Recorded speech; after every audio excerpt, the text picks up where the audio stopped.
In a small village of Ogun State, where there are lots of muddy houses and most people living in abject poverty, lived a young lady named Harike. Harike is in her early 20s, but she looked older than her age. Her father's cruelty and stepmother's hatred made life unbearable for Harike. Harike's mother died 7 years ago, which made the stepmother maltreat Harike and made life a living hell for her. Before the death of the mother, Mr. Bowale was a kind and loving man, but immediately he got married to Gift, Mr. Bowale changed completely towards Harike. Gift hated Harike so much, she made her do all the house chores, even the ones that aren't necessary.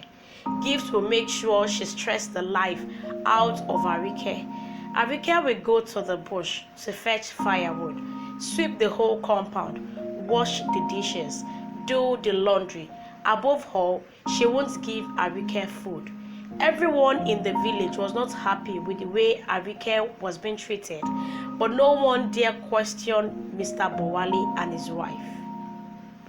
There came a man named Femi, a young man from the city who was posted to Ogun State for his NYSC. His appearance looking tacky and dirty.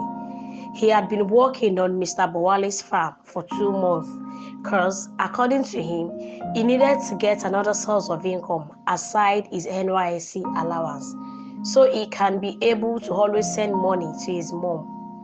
Femi helped Mr. Bowale clear the bushes and does a lot of cultivations on the farm.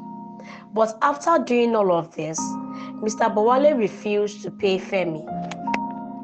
He kept on feeding him with different excuses. Femi had to leave in disappointment after Mr. Bowale gave the same excuse he used to give him. A year later, Femi was done with his NYSC. He had to travel back to Lagos. He went to Mr. Bowale to request for his 10-month salary from him because he only paid for 2 months. On getting there, he saw Gift beating Harike and Mr. Bowale was drinking palm wine. As soon as Mr. Bowale saw Femi, he felt uncomfortable because he already knew why Femi was in his place. Femi, looking hungry, asked for his 10-month salary. Mr. Bowale began to stutter. Femi said, "I don't know how you want to do it, but I must collect all my money today because I am leaving for Lagos tomorrow morning." Mr. Bowale started begging Femi to please allow him send the money to his account, but Femi insisted on getting his money. He further gave him an option, which is giving him his daughter to serve him for 5 years in replacement of his salary. Mr. Bowale, on hearing this, did not hesitate. He instantly told Gift to help Harike pack her clothes. Femi told them not to bother. He looked at Harike and told her, "I hope you are ready to work, cause you are going to work your life out in replacement of the money your father is owing me." Harike nodded, yes, feeling uncomfortable. On their way back to Lagos, Harike was sad, going with a stranger to a strange land. She wasn't sure how to feel, having to leave the holy home, even though that home was full of pain and agony. She had no idea of where she was going and how the place would look like, considering Femi's statement to her when he was telling her she should be ready to work. In her mind, she prayed, saying, "God, please, I hope this man is not as wicked as my father." Finally, they got to their destination. Harike slowly gasped her mouth open. She was shocked at what she saw. Everywhere looked different in her eyes. It was a white compound with a white building in it. A tall and big house with different cars in the compound. Flowers were neatly planted by the walkway. They passed the side of the main house and stopped at a small but neat building at the back of the house. It was a 1-bedroom, a sitting room, a small kitchen, and a bathroom. It is a boys' quarter. They both entered, and Femi told her, "This is my own apartment." Harike looked around. She saw it to be a peaceful and neat apartment. Femi told Arike he worked here as a security guard. He made Arike know how kind the owner of the apartment is, stating that the apartment was given to him for free. Arike was surprised to know that there are still good people on earth. Femi further told her that she lives in the main house with her only son.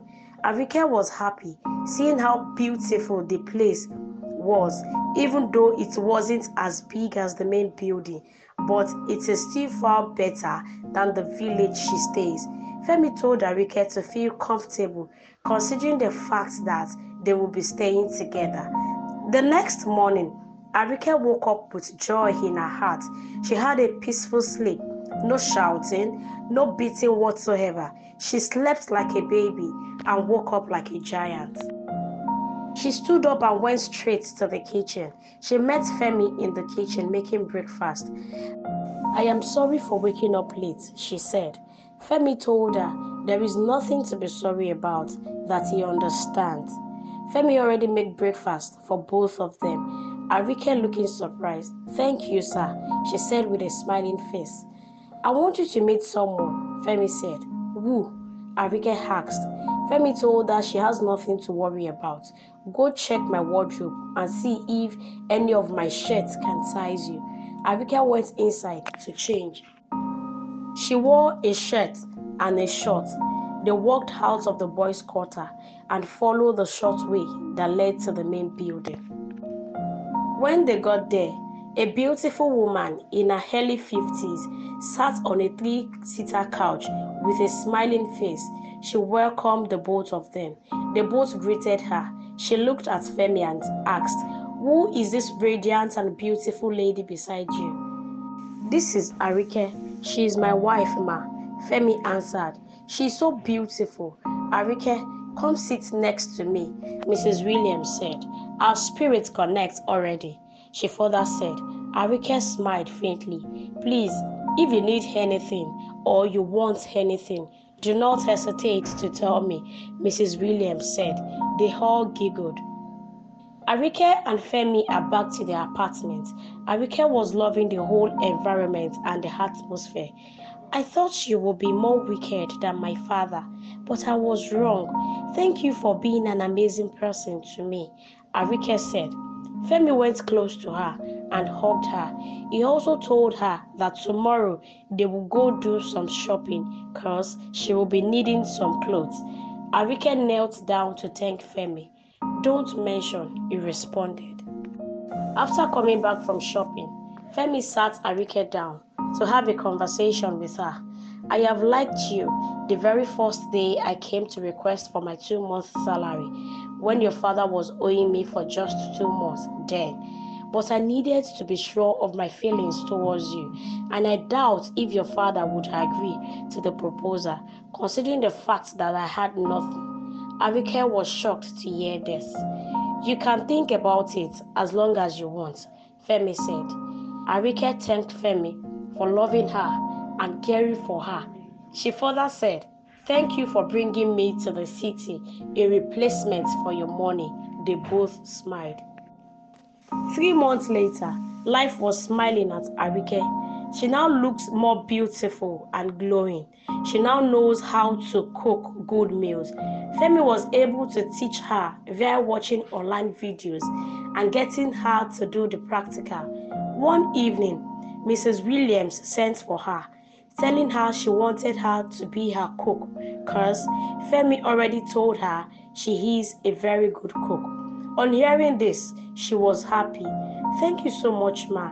I promise never to disappoint you, ma." Mrs. Williams smiled.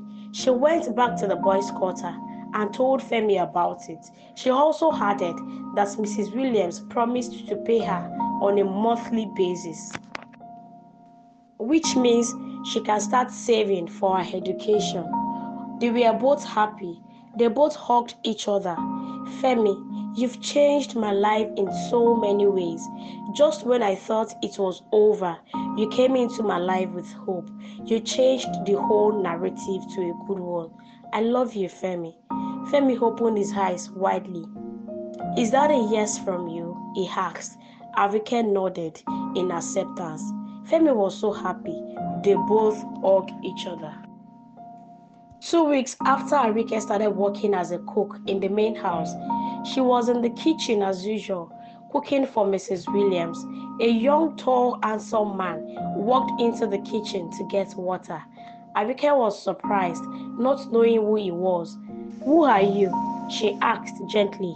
The young man left the kitchen, back to the living room. Arike followed him. Then she saw the young man and Mrs. Williams smiling. Mrs. Williams saw Arike and said, "Meet my only son. His name is John. John, meet Arike, my new chef." They both exchanged pleasantries, and Arike went back to the kitchen to continue with her cooking. One afternoon, Arike was in the kitchen. Then John walked into the kitchen. "I think I like you," he said. Arike turned back. "Are you on the phone, sir?" she asked. "I'm talking to you, Arike. I like you," John responded. Arike stuttered. "I have a fiancé." "You called a security guard your fiancé?" "I will take care of you, Arike. The day you agreed to marry me, the day you cease to be a chef in this house, and you stop sleeping at that boy's quarter, you will become the queen in this palace. Don't you want a good life for yourself? Don't you want to be in charge and have people working under you? Think about it, Arike. I will spoil you silly." Arike ran out and went back to her apartment. She couldn't think straight. She was confused on what to do. She doesn't know if she should tell Femi about it or not. Later that evening, Femi noticed her mood. "What's the problem, babe?" "I noticed your mood isn't friendly. What is wrong?" Femi asked. "I'm fine," she responded. "Just thinking about the whole thing. Just thinking about how things have changed for good for me," she smiled. She was thinking there would be problem between Femi and John if she tell Femi what happened, and that might cost him his chances of still living in the house, which might also affect her.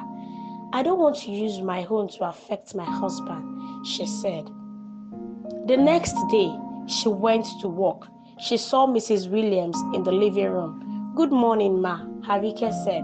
Mrs. Williams noticed a little change in her way of greeting. "Are you sure you're fine, Arike?" "I'm not fine, ma." She opened up immediately. "What's wrong, my darling daughter?" she asked. "It's your son, ma." "What has Femi done?" "No, ma, not Femi. I'm talking about your son, John. He has been disturbing me and saying things that make me feel uncomfortable, promising me the whole heaven and earth that only if I leave my husband and marry him. He also said if I didn't accept his proposal, he will make sure my husband was sacked." She knelt down. "Ma, please don't sack my husband. He is all I got." Mrs. Williams said, No, Arike. Get up. Nobody will sack your husband. But Arike, don't you want a better life for yourself? Why not think about what my son told you? You are a good girl. My son will take care of you, and I will also take care of you. We will send you to school in abroad. As for your husband, we can pay him off so he can start up something meaningful with the money. Oh, Arike, you think your husband will stick to you if we decide to offer him money just to let go of you?" Arike's eyes widened, looking shocked. "Ma, I'm not that kind of woman," Arike said. "I'm not dating Femi because of money. I am dating him because I love him. Femi gave me hope. He gave me light. Ma, I'm sorry. I would rather quit this job than to date or marry your son, ma." "You can think about it," Mrs. Williams said. "There is nothing to think about, ma. I am done with this conversation, ma." Arike left. She was furious at what Mrs. Williams said. "Oh, they planned it. I don't think we are safe in this house," she said. On getting to the apartment, she saw Femi looking happy. "Babe, how are you?" she asked. "I am very fine, my darling wife. I have a good news for you." "Good news? What good news?" she asked. Femi stood up to take a big envelope from where he kept it. He gave it to Arike. "What's this?" she asked. "Why not open it?" he responded. Arike opened it. She was surprised at what she saw.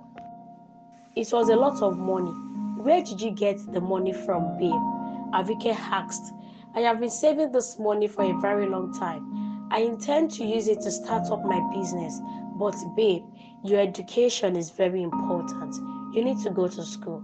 Arike bursted into tears. Babe, what have I done to deserve this good treatment from you? You have been a blessing to me ever since I followed you down to Lagos. Thank you so much, Oluwafemi. But babe, there is a new development, Arike said. A new development? Femi asked. You saved this money from your sweat, blood, and hard work because you wanted to start up a business, and now you want to give me all the money. But I love you, Femi said. And I love you too, Arike responded. And that's why I want us to work according to the new developments. We can run a business together while we rent another apartment outside this compound. You will be the head of the business while I manage it for you. As the business grows, we can now get funds from it. Then I can now go to school. Let's take it a step at a time. Femi looking surprised. What exactly is the problem, my darling? You want us to leave this house? Femi asked. Yes, my husband. Let's not feel too comfortable in someone else's house. Anything can happen at any time, my dear. Femi went close to her and said, Arike, thank you for coming into my life. You are everything I prayed for. Arike smiled through her tears. That night, they lay on each other's arms. For over a week, Arike couldn't stop thinking about what Mrs. Williams said to her. Each time she goes there to work, she only do her duties and leave.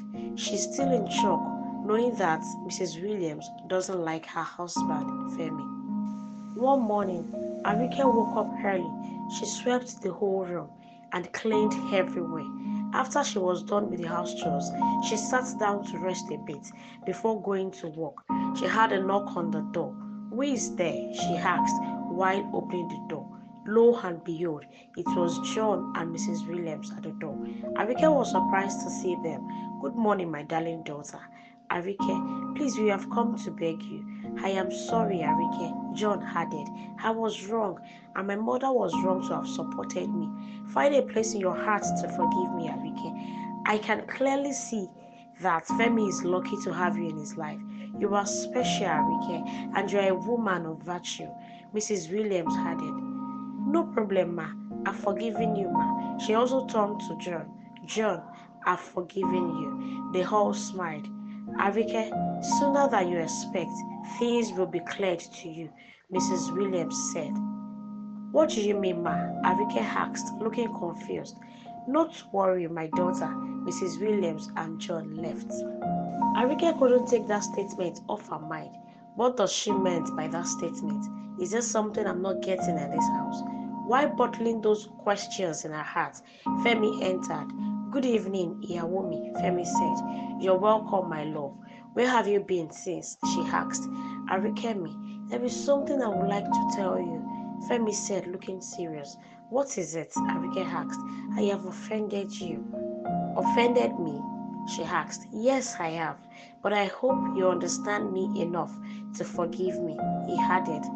Mrs. Williams is my biological mother. John is my younger brother, and I am the first son of the Williams family. Arike gasped. What? Femi, how could you keep this big secret from me? Why did you lie to me? Arike asked. I am sorry, Yawomi. I needed to know who could love me for who I am and not for the money. I've had a lot of terrible experiences when it comes to ladies. I have to do this to know who will love me genuinely and not for the money I have. I was aware of the whole thing happened between you and my family. How John said he would take care of you and how my mother tried to convince you in accepting what my brother said. I knew everything, Femi said. Arike sat down and grabbed her head. She also asked for forgiveness. for not telling Femi what has been happening in the house. She made him to know that she doesn't want to cause rifts between the three of them, and that was the reason she wanted them to leave the apartment. Femi told her not to worry, that he understands her reason for not telling him. They both hugged each other. Arike's father had got to know about the news. He was filled with regret. He requested for his daughter's forgiveness. Arike forgives her father. She further told him to always call her if he needs anything. 5 years later, Arike was now a barrister and she had been called to bar. Femi was super proud of her. He brought out a bunch of keys. This is the key to your house. It is a duplex. Arike screamed. She thanked him. I have a good news for you too, Okomi, Arike said. Femi, thinking what the good news was all about. What is it? He asked, smiling. I am 2 months pregnant. Femi screamed at the top of his voice. Thank you, Jesus, he said. Thank you, my wife, he added. He kissed her stomach. Arike feeling emotional from her being traded to her life being transformed.